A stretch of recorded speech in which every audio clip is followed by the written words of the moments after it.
So in today's lesson, we're going to analyze standard form using the quadratic equation, but more importantly, we're going to use the quadratic equation in something called the discriminant, which I'll tell you what that is, to determine how many zeros there are in a given function. So you can have different quadratics. These two, right, are examples where we have two zeros. So you can see each one crosses the x-axis twice. These two each cross the x-axis once, so they each have 1 0. And neither of these cross the x-axis, so they don't have any zeros. Now we've looked at a few different forms. One, we've looked at factored form. Right? If you remember factored form was really easy to see if there were any roots of the equation, right? To see if where your function would cross the x-axis, right? You just take the opposite sign in the bracket. So you have 4 and -2. So at two different places it crosses the x-axis. So there's two zeros. This one is 0 or 5. So again, two different places. This one is, well, you can think of it as -4 or -4. It's the same place though. So we only have 1 0 in this case. But you can't write a quadratic in factored form if it has no zeros. So we have other forms that we can write quadratic in. We have vertex form. This is what we've been doing this chapter and in an earlier chapter. Vertex form to determine how many zeros there are, how many times your function crosses the x-axis. You first need to figure out what your vertex is. That's pretty easy to pick out. You just take the opposite inside of your bracket. So -4 is 4 as our x-coordinate for our vertex. And then our k value, -3, is the y-coordinate. Now the y-coordinate is really what you're interested in, not so much the x-coordinate. And the a coefficient. Not necessarily the value, but whether or not it's positive or negative. So in this case, you have a vertex below the x-axis, and a is positive, so it opens up. Sort of looks like this. Your vertex is below the x-axis, but it's positive, so it opens up. So that means you have two zeros.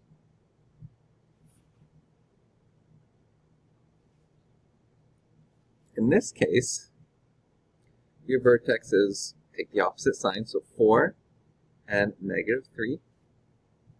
Our a value is -2. So we are below the x-axis and we open down. This is sort of like this case right here. The vertex here is below the x-axis, but it opens down, meaning it never crosses the x-axis. So in vertex form, we can have situations where we don't have any zeros.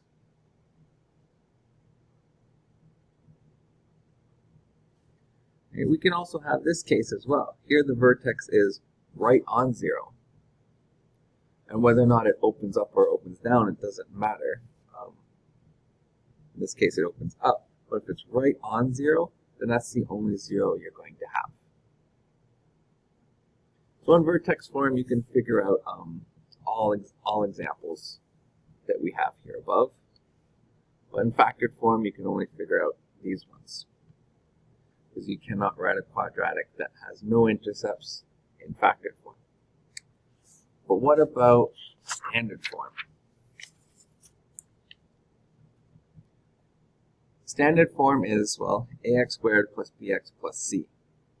Now, we did learn the quadratic formula yesterday. This quadratic formula tells us what the roots are. So if we can solve for two roots, that means it has two places where the function crosses the x-axis. If we can only solve for one, it only has one place. Now yesterday we only did examples where it had two roots. So let's try these examples. They'll be a little bit different. So here's our quadratic formula, and here's the equation we want to analyze. So we're going to write x equals minus b. B is here. Just a recall, so b is -2. And if we have minus 2, double negative gives us a positive, plus or minus the square root of b squared, so -2 squared. Remember to put brackets when you square, or your calculator can give you the wrong value.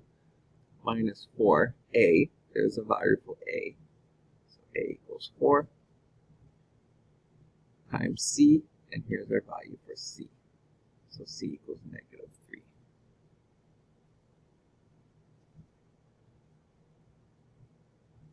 All divided by 2 times a, which is 4. Now this gives us, if we solve the square root, you get plus or minus the square root of 52, all divided by 8. So you might be able to see already you're going to get two different roots. 2 plus the square root of 52 divided by 8, which is going to be 1.2, or 2 minus the square root of 52 divided by 8, which is actually about -0.65. So if we were to do a little sketch, here's our x-intercept somewhere around here and here. And we'll just estimate that the axis of symmetry is right in between there, and that's where our vertex is. And since a is positive, it opens up. So let's just place our vertex somewhere here. This is just a rough sketch. Looks like this. So it crosses the x-axis in two locations, because we get two roots when we solve for the equation. So far, these are the types of questions we've looked at. Well, let's look at this next question. This next question is a little interesting. We'll do the same thing. So a equals 5, b equals -12, and c equals +9. So when we plug this into our equation, we get 12 plus or minus the square root of -12 squared minus 4ac, all divided by 2a. Now something weird happens. When you solve for that square root, you get the square root of -36. That's not really defined. I mean, you can try punch it into your calculator, and your calculator is going to give you an error. It'll say, can't do that. So, what does this mean? This means there are no real roots. And if you would graph it, it would look something like this. Just a quick sketch. Okay, I know it opens up, and I know it doesn't cross the x-axis. So probably somewhere around there. So in this case, if you are solving the square root and you get a negative value, there's no roots. In our first case, when we solved the square root, we got a positive value, and we ended up with 2 roots. So is there a way to have 1 root? And what does that look like? Let's try this question. So again, same thing. We've done this formula many times already. So a equals 1, b is -2, and c is 1. So when we plug this into the equation, we get x equals 2 plus or minus the square root of -2 squared minus 4ac, all over 2a. Now what we get is 2 plus or minus the square root of 0 all over 2. Square root of 0 is 0. So 2 plus 0 is the exact same as 2 minus 0. It's just 2. And 2 divided by 2 is 1. So the only answer we get is 1. So if we end up with a square root of 0, we're only going to have one possible root, or one place where it intercepts the x-axis. And in this example, right here, and it opens up, so it looks something like this.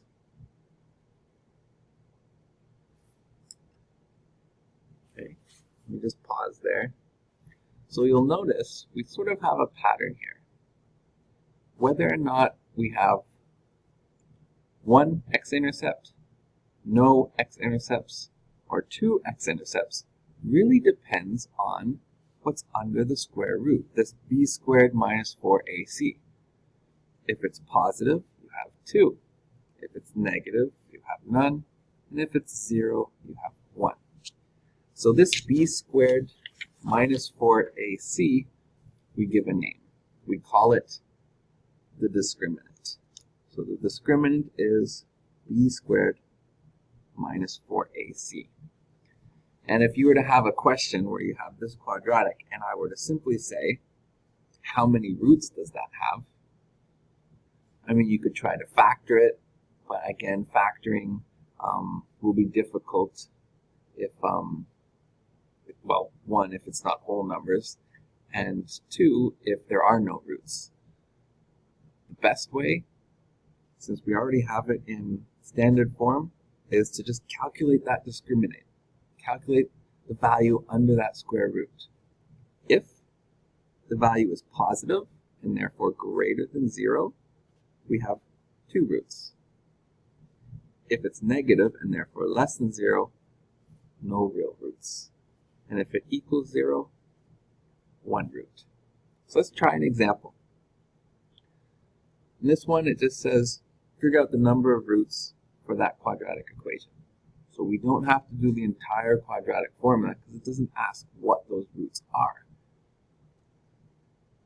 So b squared minus 4ac, we use the discriminant.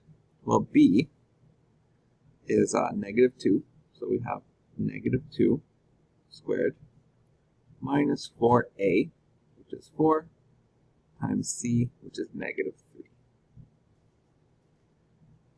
3. If we throw that on our calculator, we get a value of 52.